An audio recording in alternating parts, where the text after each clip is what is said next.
আসসালামু আলাইকুম দর্শক, নুরস মমের আজকের পর্বে 6 মাস থেকে 3 বছর বয়সী বাচ্চাদের জন্য হাই প্রোটিন সমৃদ্ধ এবং হাই ক্যালোরি যুক্ত একটি সুজির রেসিপি নিয়ে হাজির হয়েছি।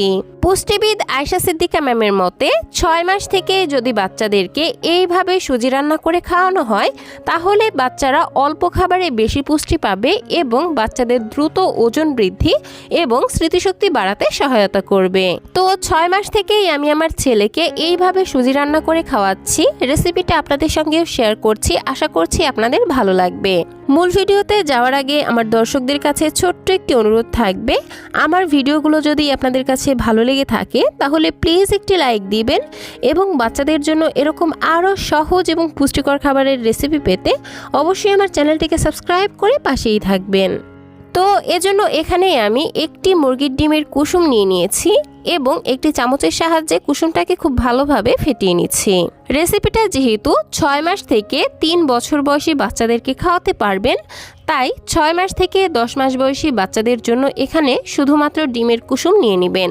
ডিমের কুসুম খেয়ে বাচ্চা যখন খুব সুন্দর মতোই এটা হজম করতে পারবে, দেন 10 মাসের পর থেকে ডিমের সাদা অংশ সহ পুরো একটি ডিম নিয়ে নিতে পারবেন। তো যাই হোক, ডিমের কুসুমটাকে আমি খুব ভালোভাবেই ফেটিয়ে নিয়েছি। এখন চলে যাচ্ছি চুলায়। চুলায় একটি প্যান দিয়ে এর মধ্যে দিয়ে দিচ্ছি সামান্য একটু ঘি। ঘিতে রয়েছে গুড ফ্যাট এবং ক্যালোরি। ক্যালোরি বাচ্চাদের ওজন বাড়াতে সহায়তা করে এবং গুড ফ্যাট বাচ্চাদের স্মৃতিশক্তি বাড়াতে সহায়তা করে।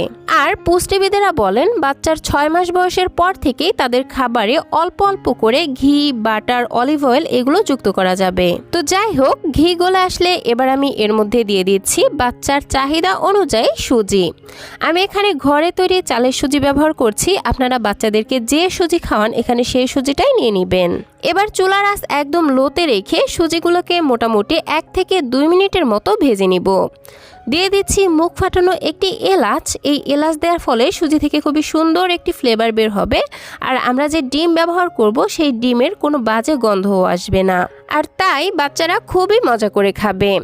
তো যাই হোক, মোটামুটি 2 মিনিটের মতো ভেজে নেওয়ার পর দেখবেন সুজি থেকে খুবই সুন্দর একটি ফ্লেভার বের হবে আর সুজিগুলো ঠিক এরকম ঝরঝরে হয়ে আসবে। এই পর্যায়ে সুজিগুলো সেদ্ধ হওয়ার জন্য দিয়ে দিব পরিমাণ মতো বিশুদ্ধ খাবার পানি। আমার সুজির পরিমাণ অনুযায়ী এখানে 1 কাপের মতো পানি লেগেছে। আপনারা যতটুকু সুজি নেবেন তার পরিমাণ বুঝে এখানে পানির পরিমাণ কমিয়ে বাড়িয়ে দিয়ে দিবেন। এখন চুলার আঁচ মিডিয়ামে রেখে ঘন ঘন নেড়েচেড়ে এই সুজিগুলোকে খুব ভালোভাবে সেদ্ধ হওয়া পর্যন্ত রান্না করে নিব। দর্শক, ডাক্তারেরা 1 বছরের আগে বাচ্চাদের খাবারে কোনো ধরনের লবণ এবং চিনি দিতে নিষেধ করে থাকেন, কারণ 1 বছরের কম বয়সী বাচ্চাদের কিডনি এবং লিভার অপরিপক্ক অবস্থায় থাকে, আর তখন যদি বাচ্চাদেরকে অতিরিক্ত লবণ বা চিনি দেওয়া হয় তাহলে তাদের অপরিপক্ক কিডনি এবং লিভারে খুব মারাত্মক ক্ষতি হওয়ার সম্ভাবনা থাকে। কিন্তু অনেক বাচ্চারাই আছে যারা লবণ ছাড়া খাবার একেবারেই খেতে চায় না। সেক্ষেত্রে বাচ্চার ডক্টরের সঙ্গে কথা বলে 10 মাসের পর থেকে সামান্য 1 চিমটি করে লবণ বাচ্চার খাবারে যুক্ত করতে পারেন, তবে অবশ্যই সেটা বাচ্চার ডক্টরের পরামর্শ অনুযায়ী হতে হবে। আমার বাচ্চাও লবণ ছাড়া খাবার একেবারেই খেতে চাইতো না, তাই আমি আমার ছেলের ডক্টরের সঙ্গে কথা বলে 10 মাসের পর থেকে ওর খাবারে সামান্য 1 চিমটি করে লবণ অ্যাড করে থাকি।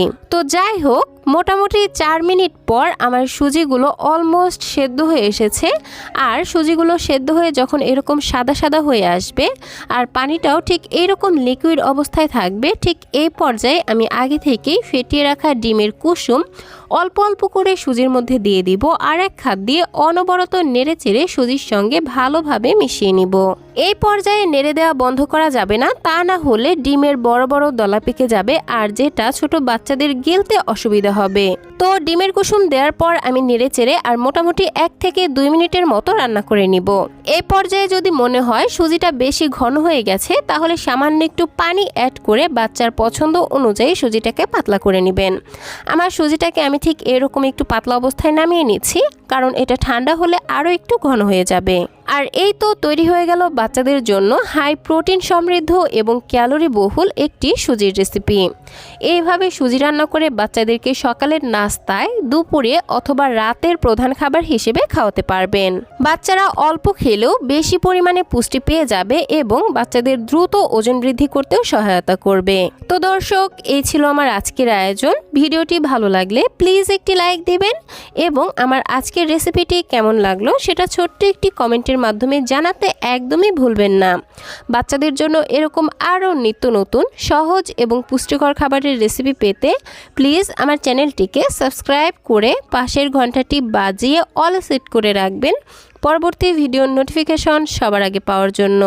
আজকের মতো বিদায় নিচ্ছি। আল্লাহ হাফেজ। আসসালামু আলাইকুম।